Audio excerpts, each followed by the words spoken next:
미궁 속으로 빠질 뻔했던 성폭행 사건의 범인이 검거됐는데 잡고 보니 30대 한인 남성이었습니다.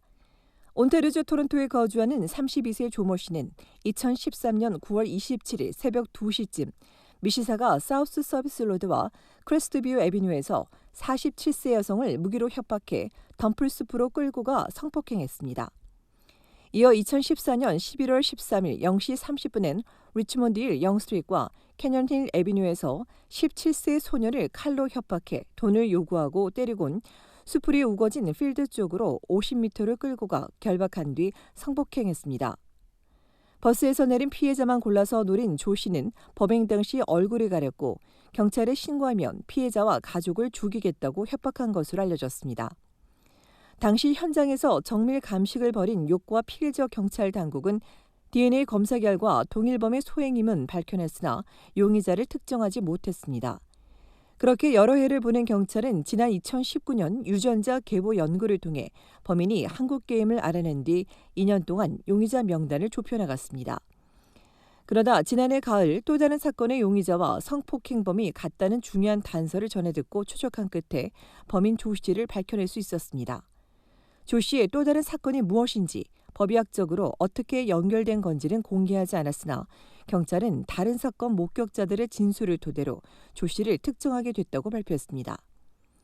지난주 금요일 브램튼에서 체포된 조 씨는 납치와 성폭행, 상해, 살해 협박, 강도와 무기 소지 등 10건의 혐의로 입건했으며 오늘 뉴마켓 법원에 출두했습니다. 경찰은 피해자가 더 있을 것으로 보인다며 조 씨의 얼굴을 공개하고 피해자들에게 용기 내줄 것을 요청하는 한편 이번 사건이나 조 씨에 대해 알고 있는 사람들의 적극적인 제보를 부탁했습니다.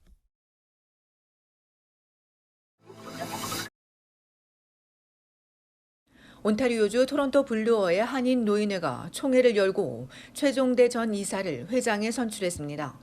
지난 화요일 오후 2시 아리수 식당에서 열린 총회에는 회원 53명이 출석하고 15명이 위임해 모두 68명이 참석했습니다. 김부행 의장은 최종대 후보와 변희섭 후보가 등록했는데 변 후보 측이 구비 서류를 미제출하고 등록금 $500를 내지 않아 실격 처리됐다고 밝혔습니다. 그렇게 단독 후보가 된 최 후보는 총회에서 만장일치로 회장에 선출됐습니다. 동파로 인해서 건물이 손상된 것을 수리하는 게 우선이고요. 모든 사람이 자유롭게 드나들고 옛날처럼 이렇게 쉼터처럼 오고 가고 할 수 있게끔 문을 활짝 열고 회원 확보에 또 박차를 기해야 될 것 같습니다. 건물 보수가 끝난 뒤 취임식을 한다는 최신임 회장은 예전에 편안한 노인회를 되찾고 문화 프로그램 등도 다시 편성할 계획이라고 덧붙였습니다. 건물 보수 기간은 2-3달이 걸릴 걸로 예상됩니다. 최영자 전 부회장 측에게는 더 이상 분란을 조장하지 말고 인수인계할 것을 촉구하기도 했습니다. 사직서를 전 부회장이 처리가 됐으면은 순순히 가는 모습을 보고 싶었는데 권한이 상실된 것을 망각한 채 자꾸 세력이 싸움을 벌이게 만들고 있지 않습니까? 지금도. 이런 것은 참 안타깝습니다. 이날 총회에선 부회장 행세를 하며 사람들을 불러 모아 총회가 있다고 광고를 내고 노인의 발전을 저해한 최 전 부회장과 전 재무이사 등을 제명 조치했습니다.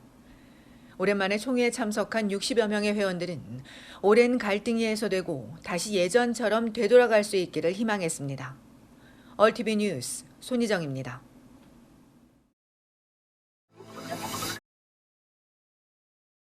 어제 예고해드린 대로 연방정부가 백신 접종 완료자 대상 입국 전 음성 확인서 지참 의무를 폐지하기로 공식 발표했습니다.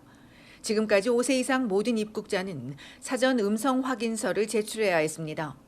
그러나 오는 4월 1일부터 공항과 육로를 통해 입국하는 모든 여행객은 백신 접종을 완료하면 사전 검사를 받지 않아도 된다고 발표했습니다. 다만 공항에서의 무작위 검사는 계속 진행되는데 검사 결과를 기다리는 동안 격리하지 않아도 됩니다. 백신 미접종자와 부분 접종 중 캐나다 입국이 가능한 사람들은 면제 사유가 없으면 사전 음성 확인서를 제출해야 하고 도착 당일과 2주 자가 격리하는 8일차에 PCR 검사를 받아야 합니다. 또 백신 접종 여부와 관계없이 모든 캐나다 입국자는 도착 72시간 안에 온라인이나 앱을 통해 어라이브 캔에 백신 접종 여부와 여행 관련 정보를 반드시 입력해야 합니다.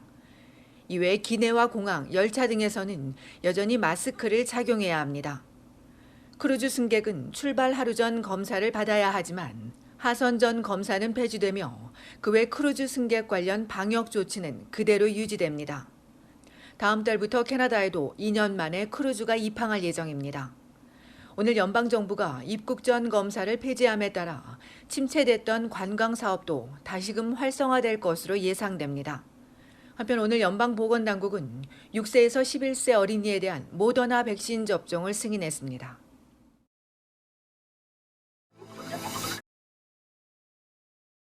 연방국세청이 코로나19 팬데믹으로 일시 보류했던 연체된 세금 징수를 재개합니다. 4월 말 소득신고 마감에 앞서 국세청은 지금까지 체납된 세금을 징수하는 데 전력을 다할 계획이라고 밝혔습니다. 이를 위해 체납 세금 징수 조치를 4단계로 구분하고 추가 인력도 배치합니다. 그러면서도 국세청은 아직도 재정적인 어려움이 있을 것이라며 미납 대상자를 배려해가며 처리할 것이라고 강조했습니다. 앞서 정부 지원금을 받았으나 1년간 유예됐던 세금 납부 기한은 4월 30일이기 때문에 이 기간을 넘기면 이자가 붙게 됩니다. 한편 연방경찰은 세금 신고 처리면 우편물과 국세청 사칭 사기가 기승이라며 개인정보 보호를 위해 우편물을 자주 확인할 것을 당부했습니다. 이어 중요한 내용이라는 자동 음성 후 1번을 누르도록 유도하는 국세청 사칭 사기도 기승이라며 유사한 전화를 받으면 대응하지 말고 즉시 끊을 것을 강조했습니다.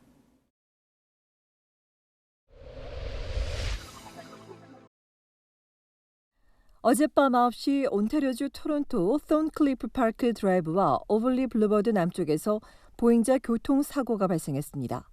이 사고로 70대 할머니가 크게 다쳐 생명이 위중한 가운데 사고 당시 현장에서 도주한 뺑소니 운전자는 목격자들의 도움을 받아 추적한 경찰의 연락을 받고 다시 현장에 돌아와 조사에 협조하고 있습니다.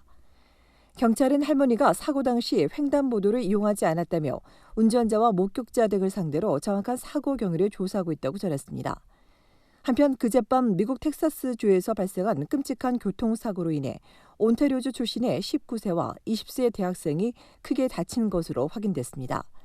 이날 픽업 트럭이 2차선 도로의 중앙선을 넘어 마주오던 승합차와 정면 충돌하며 대회를 마치고 복귀하던 대학생 6명과 코치 1명, 그리고 트럭 운전자와 트럭에 동승한 13세 소년까지 모두 9명이 목숨을 잃는 끔찍한 사고로 이어졌습니다. 당시 승합차엔 17명의 남녀 학생과 코치가 타고 있었습니다.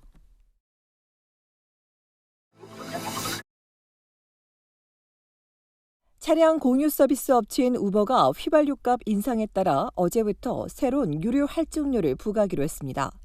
우버 택시 승객은 이용할 때마다 50센트를 더 내게 되고 배달 서비스인 우버잇 이용자도 35센트를 추가 부담하게 되는데 이 유료 할증료는 100% 운전자와 택배원에게 지불된다고 우버 측은 설명했습니다. 이번 유료 할증료는 최소 60일 동안 적용되며 이후 상황에 따라 필요한 경우 유료 할증료가 변경될 수 있다고 우버는 덧붙였습니다.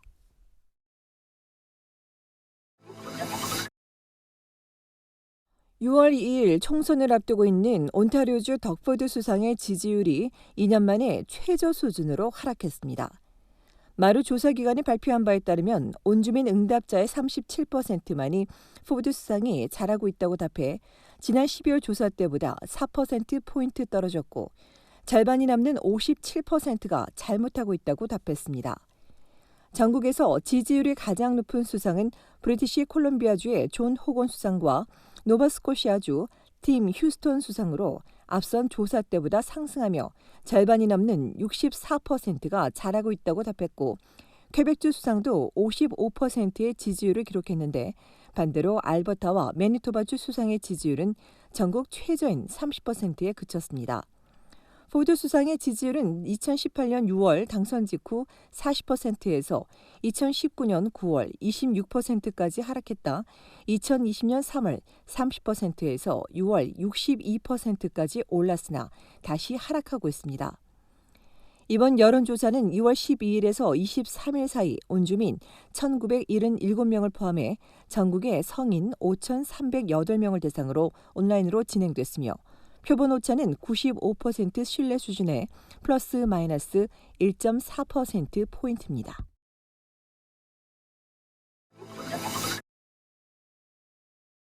브리티시 콜롬비아주 정부가 코로나19에 대한 정부 방역 대응에 대한 주민들의 의견을 수렴합니다. 이번 조사는 코로나에 대한 정부의 운영 대응이나 소통이 잘 됐는지, 부족한 부분은 없었는지, 방역 조처가 개인과 기업, 조직에 어떤 영향을 미쳤는지 등을 파악하고 이번 경험과 교훈을 통해 앞으로 또 발생할 수 있는 대유행과 비상사태를 보다 효율적으로 대응하기 위해서입니다. 다음 달 20일 오후 4시까지 진행되는 온라인 설문조사는 10분에서 15분 정도 소요되고 한국어로도 참여할 수 있으며 설문조사를 담당하는 독립조사팀이 올 가을쯤 보고서를 발표할 예정입니다.